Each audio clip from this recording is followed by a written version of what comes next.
नमस्कार, मी धनश्री. तुम्हाला सगळ्यांना माहितीच आहे, सोम्याच्या फॅन्सी ड्रेस कॉम्पिटिशनसाठी मला मरमेडचा ड्रेस बनवायचा आहे. त्याच्यासाठी मी सगळ्यात आधी कटिंग करायला हे कागद घेतले आहे. आता मला थोडंसं ड्रेस आणि ब्लाऊजचं बेसिक नॉलेज आहे कटिंगचं. त्यामुळे मी डायरेक्ट कटिंग ह्या पेपरवर करायला सुरुवात केलेली आहे. जर तुम्हाला बेसिक नॉलेज नसेल, तर तुम्ही ऑनलाईन ट्युटोरियलही बघू शकता. आणि जर तुम्हाला माझेच कटिंग हवे असतील, तर मला कमेंटमध्ये नक्की सांगा. याच्यानंतरचा व्हिडिओ मी डिटेल कटिंगवर आणेन.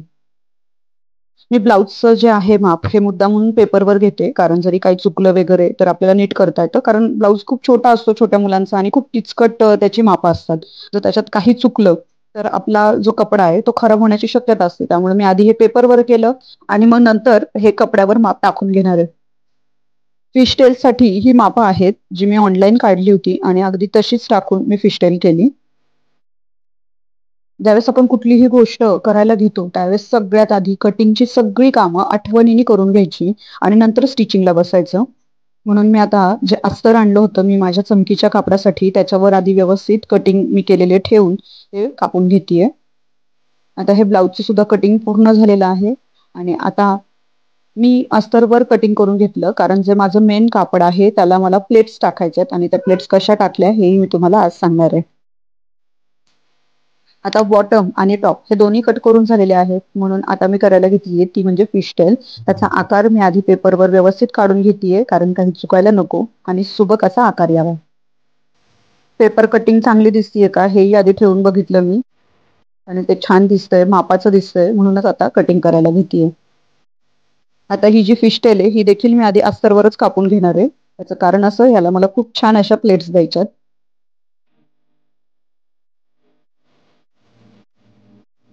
आता अस्तरवर मेन कापड मी अंथरून घेतलंय. मला माफ करा, माझा कॅमेरा अँगल थोडासा चुकला आणि त्यावेळेस तो माझ्या लक्षात नाही आला.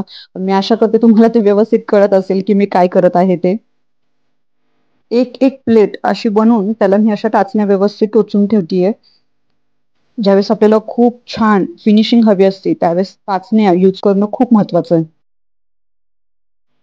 हे बघा, पाहू शकता सगळ्या प्लेट्स करून झालेल्या आहेत आणि आता मी त्याची कटिंग करणार. एक साधारण अंदाज घेतेय मी की कसं दिसेल.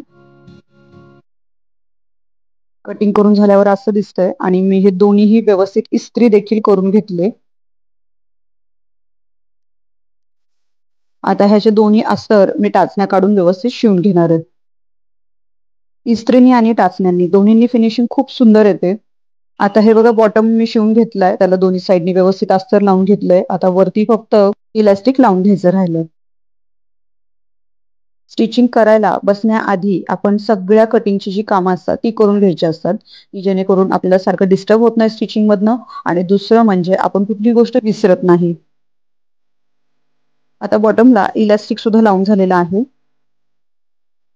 इलास्टिक मी खरं तर असं व्यवस्थित माप घेऊन थोडंसं ताणून, खूप नाही ताणलं, जेणेकरून तिला त्रास नाही होणार, आणि हे असं शिवून घेतलं आणि बाकीचं राहिलेल्या गोष्टी स्टिच करून घेते. आता हे आहे साईड विंग्स. हे मी कुठं लावणार आहे दाखवते. हे असे साईडला स्टिच करणार आहे आणि जेव्हा तुमची स्टिचिंग होईल त्या त्यावेळी तुम्ही आयन मारणं खूप गरजेचं आहे. आपली फिनिशिंग खूप सुंदर येतं. आता खालचे जे विंग्स आहेत त्याला मी हे असं कॅन कॅन लावून घेतेय. आधी कॅन कॅन शिवून घेतेय मी. आता कॅन कॅन यासाठी मी शिवून घेतेय कारण मला नंतर त्याला मागणं देखील अस्तर लावायचंय. आता ह्या विंग्सला मी अस्तर कसं लावलंय हे थोडंसं तुम्हाला दाखवते. ज्या साईडने आपण प्लेट्स केलेल्या आहेत त्याच्यावर असं अस्तर टाकून घेतलं आणि त्याला व्यवस्थित असं टाचण्यांनी पॅक करून घेतलंय. शिवून झाल्यानंतर असे थोडे थोडेसे कट्स मारायचे, जेणेकरून ज्यावेळेस आपण हे सुईचं करतो त्यावेळेस खूप छान अशी आपल्याला फिनिशिंग मिळते. हे कट्स खूप छोटे छोटे मारायचे असतात, अगदी शिलाईच्या तिथे जाऊन नका मारू. फिशटेल आता फक्त शिवून झालेली आहे. ह्याला थोड्याशा गोष्टी मी ऍड केल्यात, ह्यानंतर तुम्हाला मी दाखवते. आता फिशटेल नंतर मी ब्लाऊजचं काम सुरू केलं. तुम्ही बघू शकता मला ब्लाऊजला पुढच्या साईडनी सुद्धा प्लेट्स हव्या होत्या, त्यामुळे मी टाचण्यांनी ते व्यवस्थित प्लेट्स पाडून घेतल्यात आणि त्या इस्त्री केल्यानंतरच मी त्या शिवायला घेतल्यात. बघा ब्लाऊज किती सुंदर शिवून झालाय आणि त्याची फिनिशिंग पण किती सुंदर आली आहे. हा फक्त फ्रंट पार्ट आहे, मागचा पार्ट मी सिंपलच ठेवलाय आणि असं करून मी माझं ब्लाऊजही फिनिश केलं.